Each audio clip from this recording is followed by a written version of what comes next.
All I got left to read is the Yunshin Walker 04. Hey everybody, welcome back to the channel. It's your host KJ Gamer for another video of Persona 5 Royal.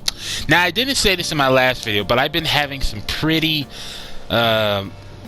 busy schedule. I couldn't be able to record and upload like I wanted to, so I was saving. This video was supposed to be coming out last week, but like I said, I was having difficulty schedule, and but I'm available this week to get ready to get started. And now that I am finally caught up, now that I've got some time off, I'm gonna be recording some gameplay footage and doing some more Persona videos.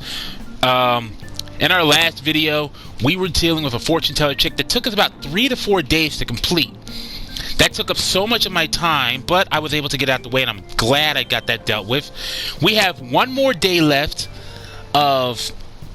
before we wait the change of heart in Kaneshiro, so we're going to use that time wisely. I'm going to go to the bookstore after this and buy some books, because I really need to after all of this. That book's talking about Yogen Jaya, right? You already know about that area, don't you? Seems kind of pointless to read it now. Alright.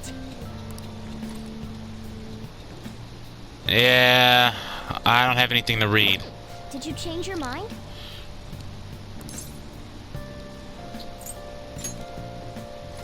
I already read everything, so I don't have anything to read. Hey.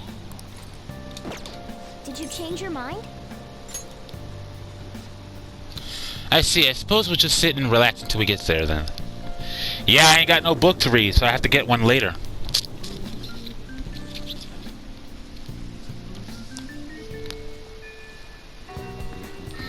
So, what am I gonna do today? Ooh! You know, I'm gonna have to hang out with the doctor. I'm gonna have to hang out with the doctor today. Now. Well, today's just going to be another back and forth as usual. Or will it? Or will it? Today's your lucky day. Please take a look at what's on this table. I've been making you listen to all this stuff, tough stuff about traumas, pain, and grief lately, so I found these cookies in an underground mall. Now we can have a little break. They're kind of fancy cookies, too. I thought I'd give a surprise for you, since you've been so kind enough to indulge me all this time. Go ahead, enjoy. This looks great, thanks. Nice change of pace. Go on, don't be shy. I've got enough for seconds, too. Oh, yes. Oh, I know. As long as we're talking about cookies, they actually remind me about this psychological experiment. The scientists prepared 2 containers and put the same kind of cookies in both of them. In one container, they put only 1 cookie, but the other was filled with cookies, 10 of them. So then, they had their subjects try cookies from each container and ask how their tastes compared. Which containers' cookies were marked as tasting better? Any guesses? The 1 cookie, I guess? Right. Correct. Easy to guess, huh? There's something called a law of scarcity. It's about what you'd imagine from the name. People are drawn to things that are more scarce. You can see this law in action just by observing how excited people get over limited edition merchandise. You know what? That actually does make some sense. Limited time, buy this now if it's a limited time only. There's a reason why the McRib was so highly popular at McDonald's. It was a rare item that only came out once every few times.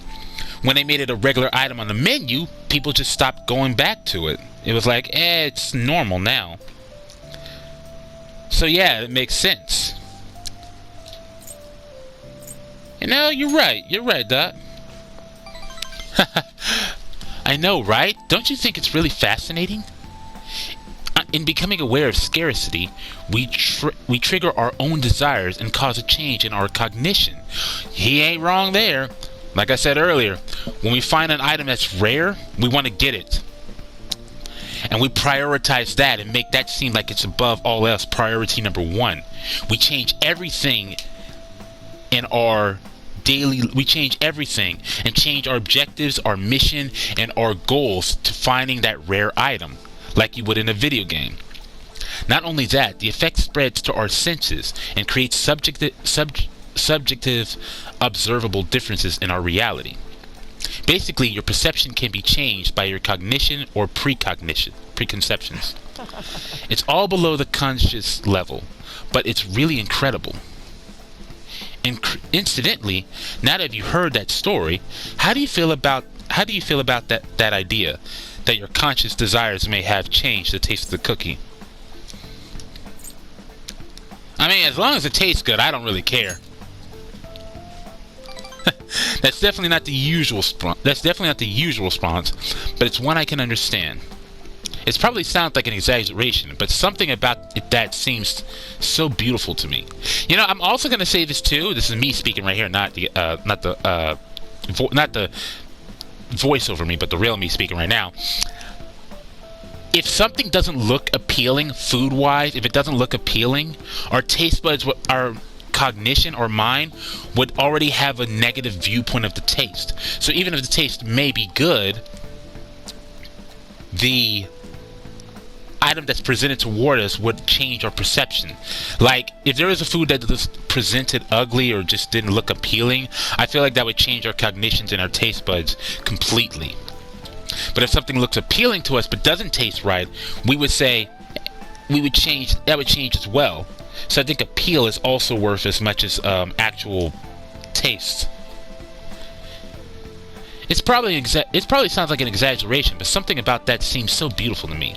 Maybe the human heart can falter or be unreliable sometimes, but if this experiment proves anything, it's that even a simple preconception can be enough to bring some more joy.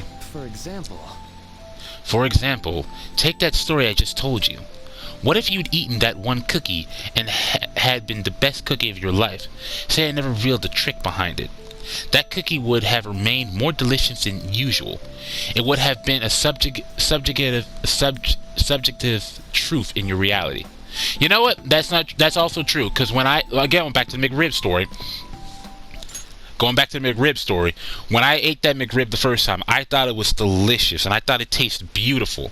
I thought it was one of the best things that McDonald's ever made. But the more times I had the McRib, the less that taste started to get more fascinating. It started to feel weaker and weaker to the point where I was like, I don't really care for the McRib as much. Same thing for going to a restaurant that you go once every few times instead of going every day. If I go once every while, the taste will stay in my head, but it won't be there so much to where I would get bored of it. Which is why going to restaurants and eating your favorite meals should drop after a while. So yeah, I can understand the perception of eating that one cookie. I can understand it.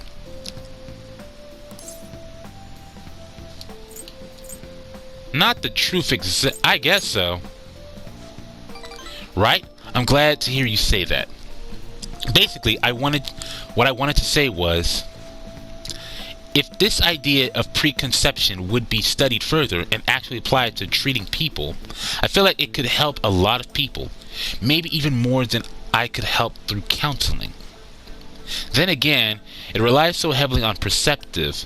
Some people might call it a lie, or see it as running from the problem. Still, even if it's true, I still believe that method could save a lot of people. Sorry. Oh yikes, I'm so sorry. Well, I'm getting into an academic conversation after all. I really need to watch myself whenever I'm talking to you. Somehow I always end up going back to my research. I truly am grateful for everything you've done. Not just because I can get your opinion on these things either. It's more like, it's as if I'm talking to an old friend. That's calling me old is a bit, I'm technically 27, but still. But maybe that's too personal, after all. This is for the sake of our deal, right? So we say anyway. I can sense a strong bond of friendship from Maruki. Level 5, baby. Chance to restore Joker SP when it is low. Okay. Mindfulness. Really helpful. Now then, I better show you another way to mentally train yourself. What I'm going to teach you today is mindfulness. Hey, hold up, did I ever get that cookie, bro? Alright. Like, did you give me the cookie? Oh, and here, never bet. Don't worry. I don't want the donut. I want the cookie, bruh. Make sure you get home before it gets too dark, okay? Gonna get a phone call from him. Oh, this is Maruki. Sorry about earlier. It was supposed to be a chance for us to relax, but it ended up being another big academic decision. I really don't mind, bro. That's why I come hanging out with you sometimes. You're always so kind. You might be a better counselor than I am. I've always been like this. I get so hyper-focused on my research, I don't notice anything else. But when I was a student, people kept warning me about that. Oops, there I go rambling again. Sorry. Alright, see you again soon. See you, Dr. Maruki. Alright, y'all, we're going to end today's video here. It was relatively short, but I'm going to do one activity outside of this. Oh, you know what? No, I can't go to batting cages. It's too late for that. But they got a new batting cages here in July. I heard they're going to have a new batting cages out. Going to go test those out next time. But this was our last day of free time before we had to deal with Kanashiro's change of heart. I'm glad we got a chance to spend it with Dr. Maruki. I wish we could have done a little bit more, but hey, that's the problem. That's what you get for it. So we're going to end today's video here. Don't forget to like, subscribe, and share. Let me know in the comments what you liked about this video, what you didn't like about this video. Let me know what else you want to see on the channel. Let me know what's going on here. When we return back, we'll get back to the story. We're done with the free time. Honestly, it's been a long time coming, but I'm glad we got it all dealt with. And we're going to be dealing with Kanashiro's change of heart. Until then, it's KJ signing out.